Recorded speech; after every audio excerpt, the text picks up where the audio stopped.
A very famous Jewish philosopher said something about 50 years ago that there is a Nazi mentality in Israeli society.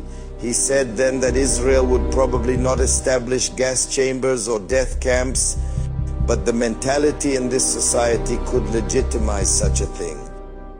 Unfortunately, this is exactly what we've been witnessing since the State Yemen issue erupted. These are the words of Ofer Kasif, a member of the Israeli Knesset from the Hadash party, after witnessing dozens of far-right Israelis storm the two military bases in southern and central Israel in protest against the detention of 10 Israeli soldiers suspected of sodomizing a Palestinian detainee. On July 29, an investigation was launched into 10 soldiers after a Palestinian detainee was hospitalized following a brutal gang rape by Israeli prison guards at the Sidi Tamam camp. The suspects, reservists from the Force 100 unit responsible for guarding detainees, were caught on a security camera while sexually abusing the detainee. When they were arrested at the camp and later brought to a military court for a bail hearing, a far-right mob, accompanied by some Israeli parliament members and ministers, stormed the camp demanding the release of the suspects. Meanwhile, other lawmakers slammed their detention and announced plans to hold a hearing to discuss the unacceptable arrests of Israel's heroic warriors. As for Smotrich, what mattered was prosecuting the person who leaked the CCTV footage rather than the rape itself. An even more striking but equally grotesque reaction to the sexual abuse came from Hanak Milwitsky, a member of Prime Minister Benjamin Netanyahu's ruling Likud party. According to the UN, rape and sexual violence may constitute war crimes and are serious breaches of the 4th Geneva Convention, which says civilians in areas of armed conflict and occupied territories are protected by the 159 articles of the 4th Geneva Convention. Israel also stands accused of genocide at the International Court of Justice, a charge it denies. And this culture of denial, along with open support from the public and from far-right mobs and ministers for those accused of rape and other atrocities, casts doubt on Israel's willingness to serve justice when it comes to crimes against Palestinians, and reflects a much bigger problem, a culture of total impunity.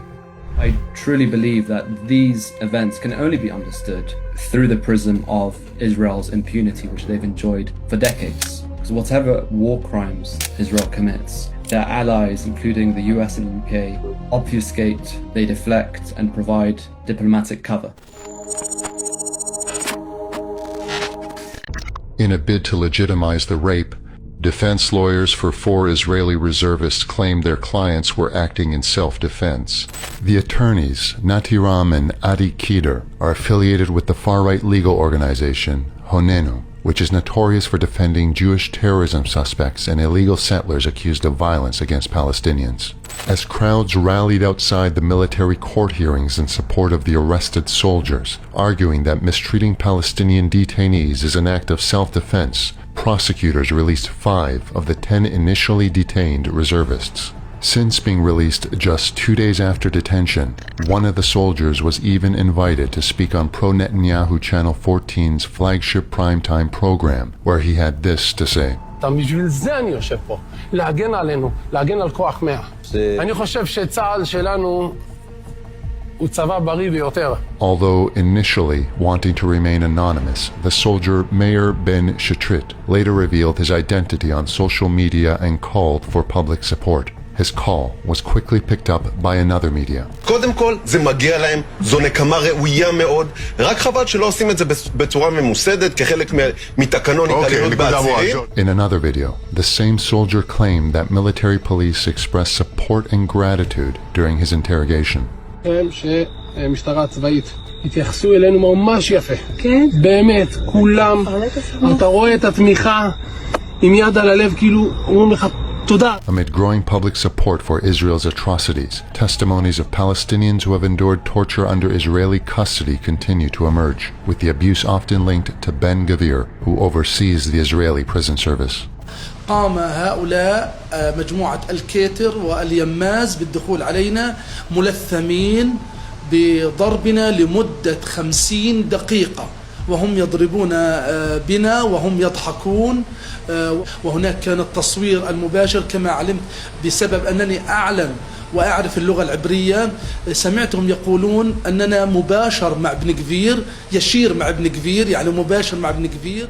جمعونا قدام ابن غفير. ابن غفير زارنا في النقب 3 مرات، اجى وفد مدني وابن غفير قاعد معهم هي فوق وبتفرجوا. كيفنا قلنا ايش الحين هذه الرساله نوصلها لهم عن وضعنا. صار اصلا من دون ما نتفق اصلا، يعني للهف الاولى كل هيتنا الشباب صاروا يرفعوا اواعيهم، كلهم جرب حبوب. بتعرف هذه ايش كلفتنا؟ ضرب والجمع وينسحب على الكلاب وابن غفير واقف. There is a big apparatus where the judicial system, the executive system and the legislative system are all working to build a system that is discriminatory against the Palestinian people, and this is where Human Rights Watch concluded that Israeli authorities are conducting the crimes against humanity of apartheid and persecution.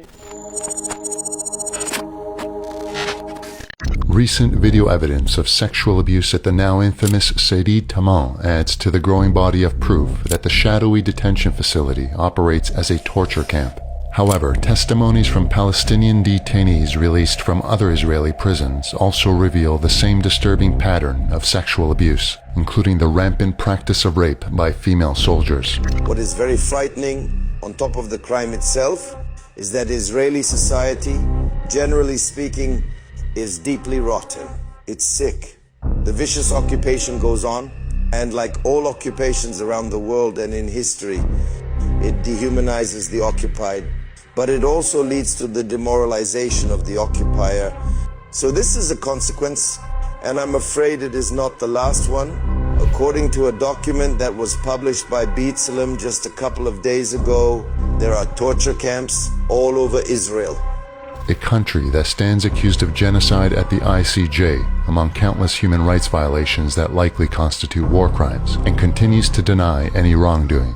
A country that refuses to punish atrocities committed by its own citizens due to growing public, political, and even international support.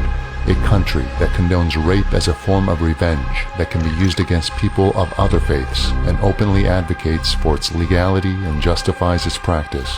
How long will Israel's culture of impunity persist? رسالة الأسرى بقول لك الحقونا، يعني انقذونا، ما تمش والله يعني بموتوا جوا.